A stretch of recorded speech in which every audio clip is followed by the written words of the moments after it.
Aquarius, tingnan natin kung ano yung mensahe para sa'yo. Keep in mind na ito ay general reading lamang kaya hindi lahat makaka-resonate. Pakilawakan po ang isipan. At kung hindi pa po kayo nakasubscribe dito sa ating channel, please subscribe and hit the bell button para lagi kang updated every time na meron tayong uploads. Kung gusto mo namang magpa-private reading, magpa-ritual at mag-avail ng ating Tiares EA necklace at ng ating Tiares bracelet, makikita mo yung link sa description box. Click mo lang yung link natin for Facebook page, Tarot Intentions by Aliana Ray. So, pag magme-message ka, include mo na din kung para saan ka ba nag-i-inquire. Sa private reading, sa ritual ba, or sa ating Tiares products. Para yun na kaagad yung isend ko sa'yo. Tignan natin. Energy. We have Muse. Meron tayo ditong Ascending. And we have Gossip. Okay, tingnan natin kung ano yan. Saan pa ba tong aspect ng life mo? So, may isang ano dito ha, female person na nai-inspire mo talaga siya. Could be, pwedeng iba sa inyo, anak nyo to, kaibigan, let's see, katrabaho, pwede rin. We have 5 of Swords. We have 5 of Cups. Okay. So, medyo mag-ingat ka sa tao na to ha. Kasi yung, di ba, umpisa, inspiration yung nararamdaman niya hanggang sa pwede po na mainggit na to sa'yo. Oo. Malapit lang to sa puso mo. Kaya pwedeng malungkot ka talaga kapag nalaman mo yung, sabi natin, kung ibebetray ka talaga ng tao na to, malulungkot ka, Aquarius. Kasi nga, pwedeng natulungan mo talaga yung tao na to at malapit talaga ito sa puso mo. Tignan natin. May mga sinasabi na din kasi siya against you. May mga comments ba siya ganyan? Mga side comments siya sa mga nakikita niya sa'yo, ganyan. We have 7 of Cups. So, pinapakita po dito na meron ka na namang bagong goals na ma-achieve. No? Pero syempre, ma-achieve mo lang to pag nag-take action ka na. Pero wag mo daw i-burn out yung sarili mo. Kung ano lang muna talaga yung kaya mo, Aquarius, yun lang muna yung pagtuunan mo ng pansin. Tsaka wag kang magmamadali. Oo. Yan po. So, actually, yung iba sa inyo, hindi nga lang isa ito eh. Kung hindi, some of you, dalawa po ito. Dalawang goals ninyo ang ma-unlock ninyo. Pwedeng bago matapos ang taon. Tignan natin, pagdating naman sa ito dito sa gossip na ito. We have 4 of Swords. We have 3 of Swords. May issue ba sa bahay? Ayan pwede rin may third party energy na pinapakita rito. Pero for some of you, bahay yung nakikita ko eh. Or pwede nga sa trabaho. Basta na tinutuluyan po ninyo. Doon yung nakikita ko na mayroong problema. So, some of you, pwedeng, ayan nga, may third party talaga, no? May ibang tao na involved sa relationship ninyo. Pwede rin na sa trabaho, okay? Merong nagkakagusto sa'yo na may asawa na or may karelasyon na. Aquarius, pinapakita rin dito na pwedeng may conflict pagdating sa bahay na tinutuluyan mo or pwesto kung ito ay sa negosyo. Tignan natin kung ano pa yung mensahe. Punta naman tayo sa iyong emotions. We have 3 of Pentacles. So, okay naman yung emotion mo. Kontrolado mo naman siya. We have 9 of Swords. Kaya lang yung isipan mo ito. Merong nade-depress, malungkot, hindi kayo makatulog. So, nababagabag po yung inyong isipan. Di ko alam kung nape-pressure lang ba kayo or may mga disappointments talaga kayo dito sa life ngayon. Iniisip-isip nyo siya eh. Ito naman po yung iyong spiritual health. So, yung spiritual health mo, ayan, may mga paniniwala po kasi kayo na hindi na talaga nagmamatter, hindi na siya nagwo-work para sa mga ginagawa ninyo ngayon sa life ninyo. So, tignan nyo kung ano ba yung mga dapat nyo nang i-let go. Diba? Ano ba yung mga bagay na need nyo na din talagang gawin? Kasi nai-stress na po kayo. Yung iba sa inyo nai-stress na kayo. Hindi ko alam kung ito ba ay paniniwala mo or paniniwala to ko na rin ng mga kasamahan mo sa bahay. O kaya ng mga matatanda sa bahay po ninyo, no? Kung kasama mo pa yung parents mo or yung lola at lolo mo, ganun. So, baka may mga paniniwala sila na tingin mo talaga hindi naman nagwo-work para sa buhay mo, pero nagbibigay ng stress sa'yo. So, keep your faith. Yun lang din po ang sinasabi rito, lalo na nga yung iba sa inyo kung meron kayong pinoproblema. Palakasin nyo po yung inyong pananampalataya. Or yung iba, kung stress kayo, di kayo mapakali, pwede po na mag-meditate kayo. Kung kaya ninyong mag-meditate. Or if you have time. 3 blessings naman na ma-receive mo ngayon. We have the Chariot. So, may success dito. Sasakyan, pinapakita po ito. Travel. Yan. Tignan pa natin. We have 4 of Wands. So, yung karamihan po dito or yung iba sa inyo, kung ito talaga wala pa kayo or isa to sa mga goals ninyo, sasakyan at saka bahay, makukuha nyo po talaga yan. Ang pinapakita dito na time frame na kung kayo ay wala pang ipon, 3 to 4 years. Within 3 to 4 years, sa loob po ng mga taon na yon. Okay, pwedeng in 3 years time, makuha nyo na po yan. So, wag lang kayong magmadali. We have 8 of Cups. May travel din talaga na pinapakita sa iyo rito. So, kung may mga inaayos po kayo ng mga papeles, kung kayo ay, ayan, nagpaplano kayong mag-abroad, so makukuha nyo po din yan. Makakapunta po talaga kayo. Check natin, energy, malakas na energy ng taong makakasalumuha mo. We have Queen of Swords. May overthinker talaga rito. Ayan. At saka meron din straightforward pag nagsasalita, pag may sinabi sa'yo.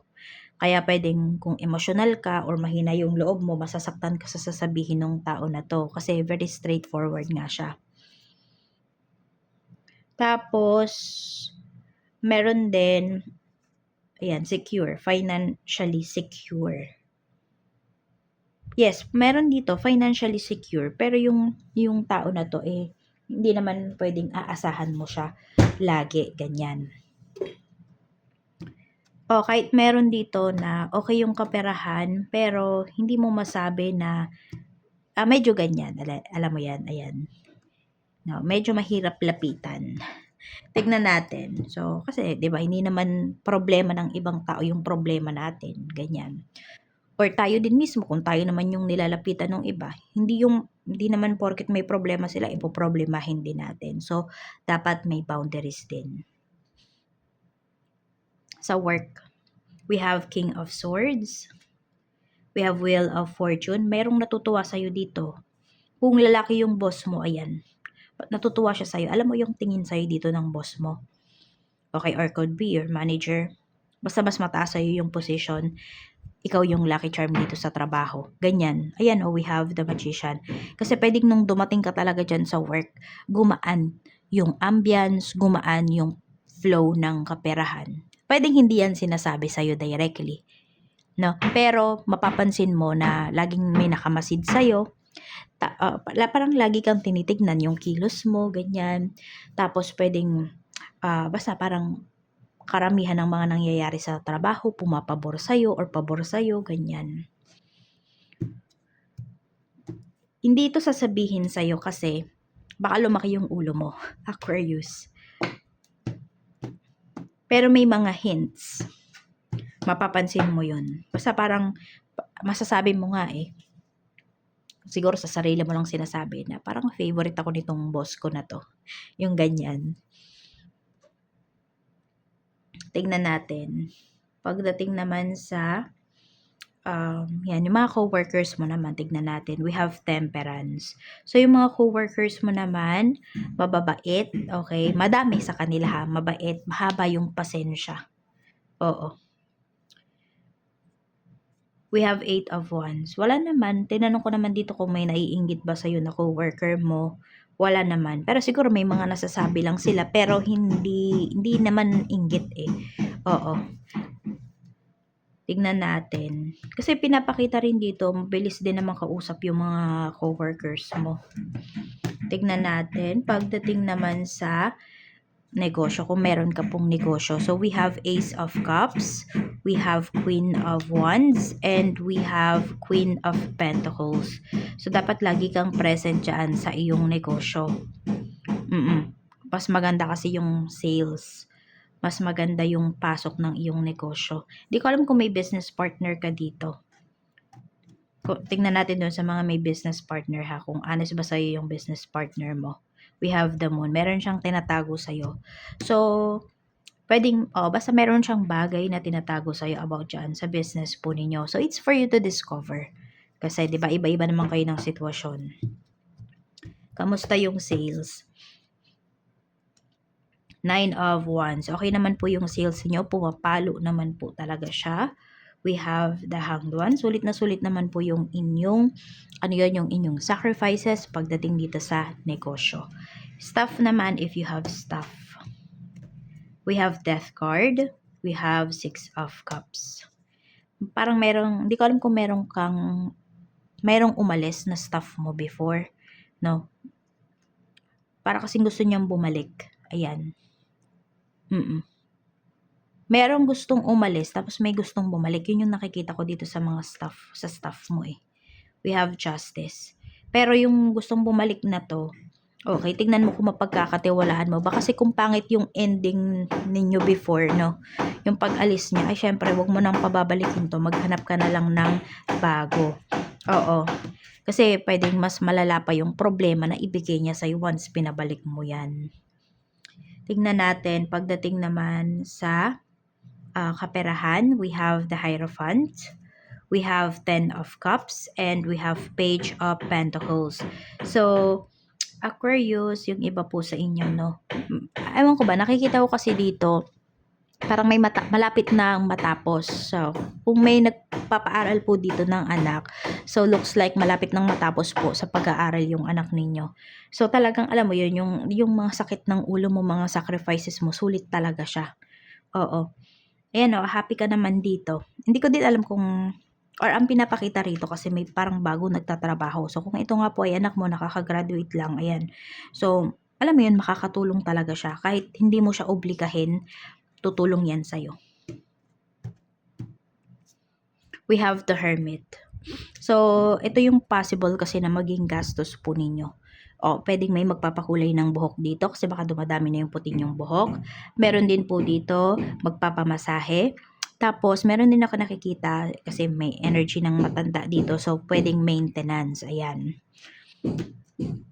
Tignan natin ano pa yung mensahe pagdating naman po sa love life energy. So, pasensya na kayo kung may naririnig kayo na maingay ha. We have 7 of Wands. So, marami dito, single pa rin. 4 of Cups. May hinihintay ba kayo? Sige, tingnan natin kung single pa rin yung iba sa inyo. May hinihintay pa rin kayo. Babalik pa ba yung tao na yon? So, pili ka na lang. Sabihin mo yung pangalan ng tao na yon ha, bago ka pumili. So, pili ka 1, 2, or 3. 2 or 3. Stop nyo lang yung video natin kung di pa kayo nakakapili. Isa lang po yung piliin ha. So, 1, 2, or 3. So, sa pumili ng number 1, tingnan natin kung babalik pa ba yung tao na hinihintay mo na yon. Hindi na po. Okay, hindi na siya babalik. Tingnan natin. Number 2, we have 8 of Swords. Ito kasi, nahihirapang bumalik. Okay, pero ito kasi may feelings pa sa'yo. Sige, ano natin na. We have 3 of Cups. May feelings pa to sa'yo, pero di ko na kasi nakikita na ikaw yung magiging kasama nito eh. Ayan, madami na ding tutol, madami ng blockages sa inyong relasyon. So, number 3, pumili ng number 3. Babalik pa ba yan? Knight of Wands, ito po, babalik pa to sa life mo. Mahal ka pa rin ng tao na to. Yes. Whether some of you pala, kasi we have Knight of Wands energy, di ko alam kung almost mo lang yung tao na to or naka-MU mo lang to. So, may possibility pa na bumalik siya. So, you make sure lang kung ito ay MU lang kayo before, no? So, you make sure na pag bumalik yung tao na to, may label na dapat kayo. Huwag kang papayag na MU pa rin kayo, okay? Kukurtin kita sa singit. Mag-demand ka. Yung tipong ganun. Diba kasi siya, bumabalik naman siya sa life mo, edi mag-demand ka na. Tingnan natin, okay? So, para naman dun sa iba pang energy. Ayan, we have Knight of Cups. Pero yes po, may pabalik talaga sa life ninyo. So, kung may hinintay man kayo dito, pwedeng matagalan. At kung hindi kayo conforme dun sa napili ninyo na number, no? Yung sagot sa inyo, pwede kayo magpa-private reading para makuha talaga natin yung energy ng person mo. As in, energy lang ng person mo at energy mo lang yung nandoon sa reading. Ganun po pag private reading, okay? So, we have the Star. So, may healing energy talaga na pinapakita. Yes, madami dito talaga magkakabalikan kayo. Lalo na yung pumili ng number 3. We have 10 of Swords. Gagawa ng paraan yung taong to para sa communication ninyo. We have Ace of Pentacles. Mag-e-effort po ito para maayos yung communication ninyo. Whether nag-blockan kayo, ganyan. So, ayan po ang mensahe para sa love life. Tingnan natin ano pa yung mensahe para sa iyo, Aquarius. Okay, Aquarius. Mayroon tayo ditong children. Your life purpose involves helping, teaching, and healing children. Ayan po. So, meron ba dito, nanghihilot kayo? Yan. Pero more on mga babies. Meron po dito teacher. Meron din po rito, gusto nyo ba marami kayong anak? Marami dito na Aquarius malapit sa mga bata. So, parang alam mo yung child whisperer ka. Kapag once binuhat mo or hinarap mo yung isang bata, tumatahan, malambing sa'yo, kahit first time mo palang nakita, yung ganyan. So, yun lang po yung mensahe. Maraming salamat. Ingat ka. More blessings to come and see you again on my next video.